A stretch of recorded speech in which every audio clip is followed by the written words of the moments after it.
Let's go to the Courier Mail. Okay, now the splash is a terrific splash, and one that I think we need to acknowledge as about time.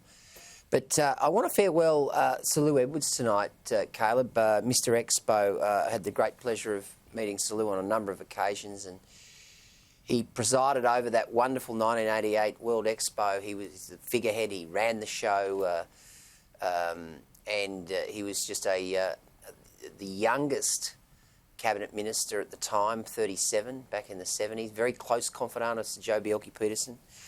Roomed with Russ Hins. Could tell you some stories about Russ.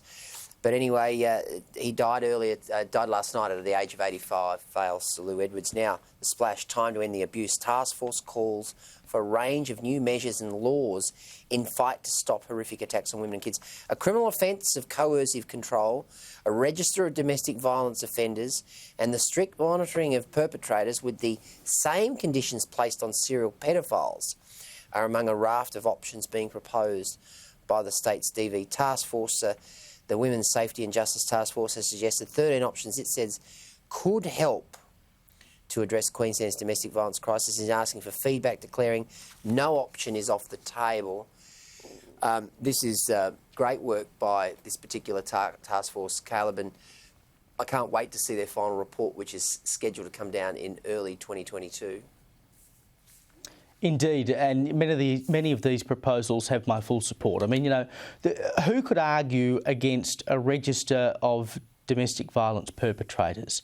It would be such a simple thing that if you suspected that there was something dodgy about someone you were dating or about your partner, that you could anonymously make a call and ask and find out. I mean, you know, it's just the sort of thing that would go a long way, as simple as it might seem, would go a long way to improving safety. And why shouldn't a domestic violence perpetrator have that record forever and be able to have that record available to anyone who might require it? In the same way that paedophiles and other sex offenders are put on the sex offenders register because they are deemed to be a risk to the public, or to be some level of a risk to the public or to children or whoever it might be, women, etc.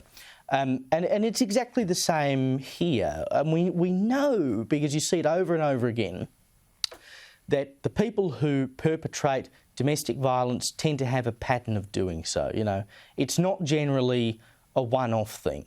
There are people who, of course, cross the line and go and seek help, and that should also be encouraged. But many people who perpetrate domestic violence will continue to do so and will not be stopped.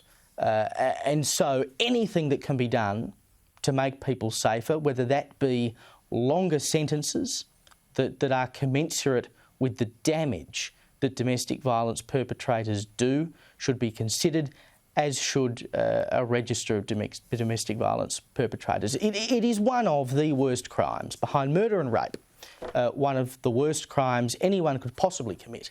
Because as I've said many times, exactly, indeed. And, you know, we've talked about this ad nauseum, but the thing that makes it so bad is the abuse of that trust that someone has for their mother or their father in the case of family violence, or that they have for their partner in the case of violence against a husband or a wife or whatever, right?